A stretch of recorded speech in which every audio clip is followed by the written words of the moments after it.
So my apologies for not being able to be there on Friday at 4. I'm on a plane to Florida. I'm sure many of you are doing something similar. That means that we don't get to have our discussion on professionalism and networking like I'm sure you would want to. The good news is that I figured out how to record things on my computer, and I can walk you through some tips on how to interview well, how to dress professionally, all that good stuff that I'm sure to listen to. Part of the problem of being a professional today is that we all live with these things, these little monsters. They are the best, but we also tend to wear clothing like this, which is black and obviously picks up every little tiny hair that they leave behind. There's not much we can do about it. So, as part of your bag, your professional purse, your carrying case, whatever you want to call it, you should all be carrying one of these, especially if you live with pets. Dogs, cats, this is the solution to your problems. Use it every day. I'm almost late to my 11:15 class every time because I am desperately trying to get the cat hair off of my clothes. Other things that you should probably include in your carrying case.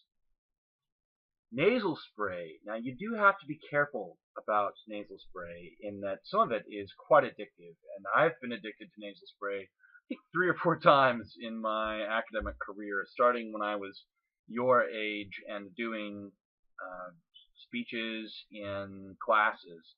But this can be invaluable for unclogging all that junk that prevents you from being enthusiastic when I know you want to be. So this is actually non-addictive nasal spray with prescription. Who knows if you get access to that kind of a thing. In the same vein, Tylenol or some similar kind of headache relief medicine. I don't know about you folks, but I do not want to be in a professional work environment when I'm suffering from a headache. Clearly, this is the solution to your problems. In the winter, oops, I just dropped something else. Here we go. In the winter time, super important to carry some chapstick around. You want to have it in your bag.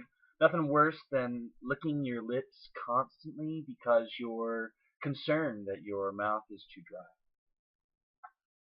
Also, the greatest invention known to man, Dayquil. It is the best and most powerful medicine I have ever had. In that if you get tonsillitis, if you have some kind of really horrible illness, Dayquil will knock that stuff out, and I mean you do have to be careful because you can be drowsy, and this is the Dayquil version of it, the cold and flu. But seriously, consider carrying around something like this. You will feel a lot better for it in the process. Now, these next 2 tips, little life hacks, are going to require you to be a little bit more flexible, especially guys out there. You might consider the idea of carrying around some cover-up to be less than manly.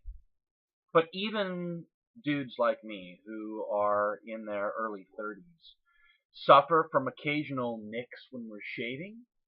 And instead of having a little red line or a dot there where you try to put some toilet paper or something nasty on your neck to cover it up, carrying a little bit of makeup. For me, I have very pale skin, so this is fine makeup that I will use to cover up those kind of lips.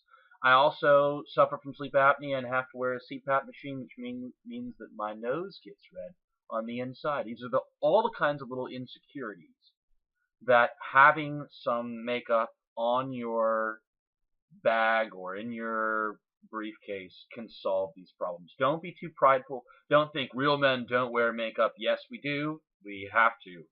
You're in a business world, in a business environment, when people are judging you based on your appearance. There's no reason to be stupid and stubborn. You don't have to show everybody that you are putting on the makeup in the hallway or in the bathroom, but seriously, a good idea.